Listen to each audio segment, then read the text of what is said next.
हाँ जी, 11th class probability की मेंटल मैथ्स प्रैक्टिस का थर्ड डे बेटा। देखते हैं first question. If a pair of fair dice is rolled then find the probability of getting the sum as neither an even number nor a multiple of 3। Pair of dice roll हो रहे हैं बेटा और आपने probability निकाली है कि सम जो है दोनों पर जो डिजिट्स आ रही है उनका ना तो इवन नंबर होना चाहिए ना मल्टीपल ऑफ 3 होना चाहिए। ओके, करिए ट्राई।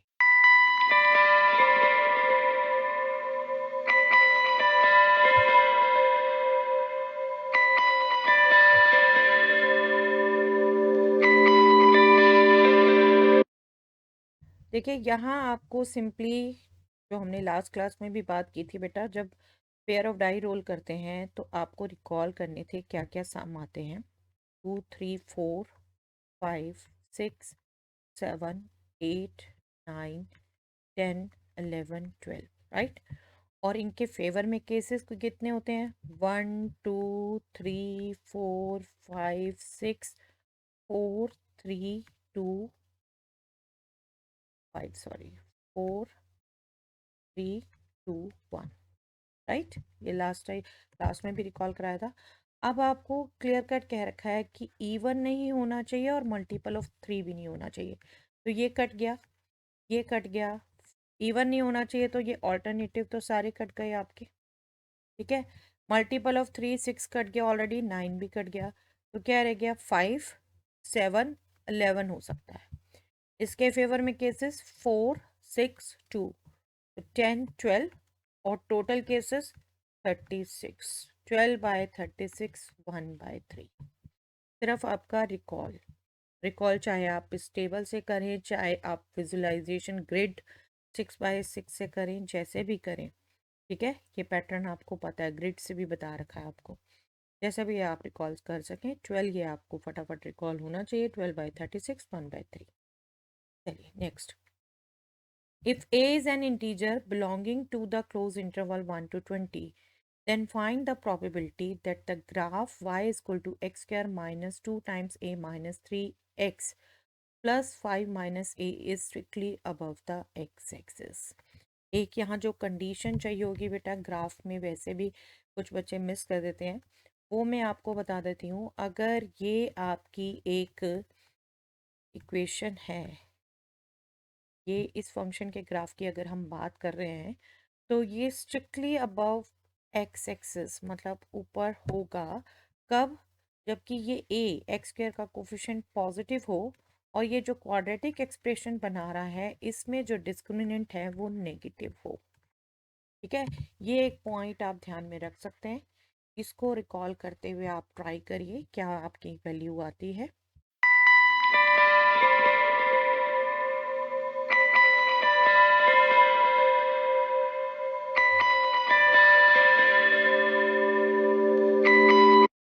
देखिए एक्स स्क्वायर का कोफिशिएंट है यहाँ 1 दे रखा है, ऑलरेडी पॉजिटिव है। तो आपको मेन देखना था इसमें जो डिस्क्रिमिनेंट बनेगा, दैट मीन्स -2a-3। आपको इस क्वाड्रेटिक में डिस्क्रिमिनेंट पता है, बी स्क्वायर -4ac, ठीक है। बी यहाँ पर -2a-3, इसका square -4a1 into 5 - a, this should B negative.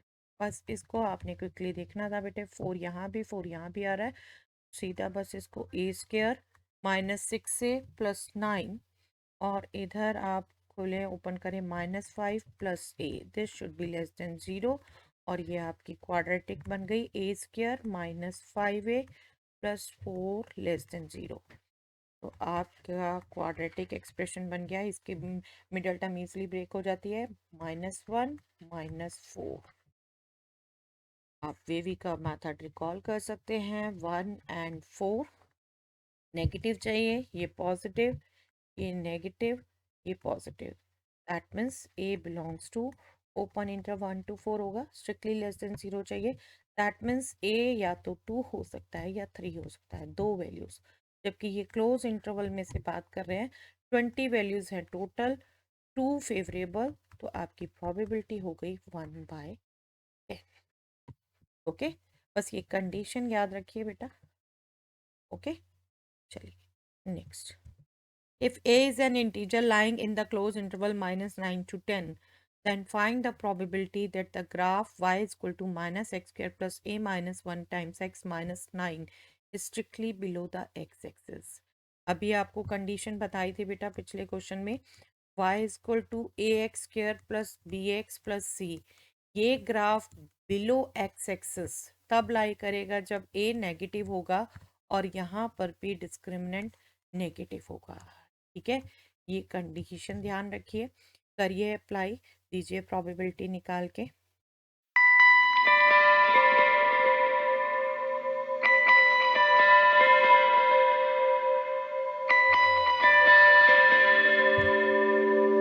A negative यहाँ है ऑलरेडी बेटा. आपने जो डिस्क्रिमिनेंट चेक करना था a minus 1 whole square -4 into -1 into -9, that means -36. This should be less than 0, जिसको आप इजली कन्वर्ट कर सकते हो. a -1 -6 that means -7, a -1 +6 that means +5. तो आपके जो दो वैल्यूज आई नेगेटिव ही चाहिए. आई थिंक आप समझ पा रहे हैं कि अब ये इन दो वैल्यूज़ के बीच में होगी. मैं एक बार बेबी का उससे फिर भी रिकॉल करवा देती हूँ. -5 एंड 7 2 पॉइंट हो गए आपके ज़ीरो. यहाँ पॉजिटिव होगा, बीच में नेगेटिव और ये पॉजिटिव, और आपको नेगेटिव ही चाहिए तो इस इंटरवल में होगा. स्ट्रिक्टली है तो ओपन इंटरवल में होगा. इस ओपन इंटरवल में वैल्यूज देख लो कितनी हो गई बेटा. 1 to 6 6 और 0 to -4 5, 6 + 5 11 फेवरेबल केसेस हो गए. और टोटल देख लीजिए 1 to 10 और 0 to -9 10 10 20 11/20 यहाँ प्रोबेबिलिटी. ओके, थोड़ी क्विक कैलकुलेशन चाहिए और ये बिल्कुल रिजल्ट आपको पता होना चाहिए, आप इजीली निकाल सकते हैं. चलिए next question. Three letters are written to three different persons and addresses are written on three envelopes. Find the probability that without looking at the addresses, exactly one letter is placed in the right envelope. Permutation combination involve होगा साथ में. Probability आपको निकालनी आती है favorable cases upon total cases. करिए try बेटा.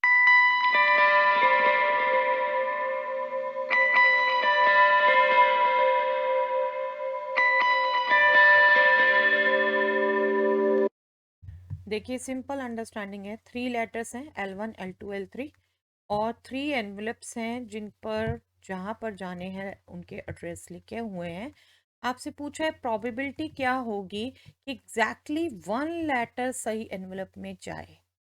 अगर ये पेयर सही में जाएगा तो ये दोनों क्रॉस में गए होंगे. एक ऑप्शन हो गई कि L1 E1 सही में गया और L2 चला गया E3 में और L3 चला गया E2 में. एक ऑप्शन ये हो गई. और ऐसे अगर L2 E2 सही गए तो ये क्रॉस होंगे. दूसरी ऑप्शन ये L3 E3 सही में गया तो ये क्रॉस होंगे. 3 ऑप्शन हो गए फेवरेबल. और टोटल ऑप्शन कितनी बेटा? 3 एनवलप में 3 लेटर्स डालने हैं तो 3 factorial veg say that means 6. 3/6 that means 1/2 is the probability. Okay, I hope clear हुआ है. चलिए last question of the day. Three letters are written to three different persons and addresses are written on three envelopes. Similar kind of question beta.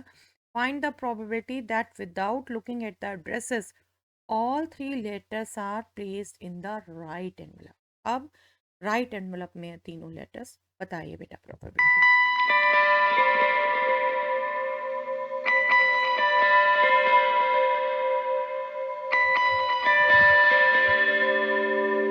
I am sure बेटा आपने with in second निकाला है. ये 1/6 is the probability, क्योंकि 3 letter अपने सही envelope में होंगे वो तो एक ही ऑप्शन होंगी ना बेटा. L1 E1 में ही होगा, L2 E2 में ही होगा, L3 E3 में ही होगा. ये एक फेवरेबल हो गई और टोटल 6 केसेस हैं तो 1/6 यहाँ प्रोबेबिलिटी हो गई. Simple to find than the earlier one.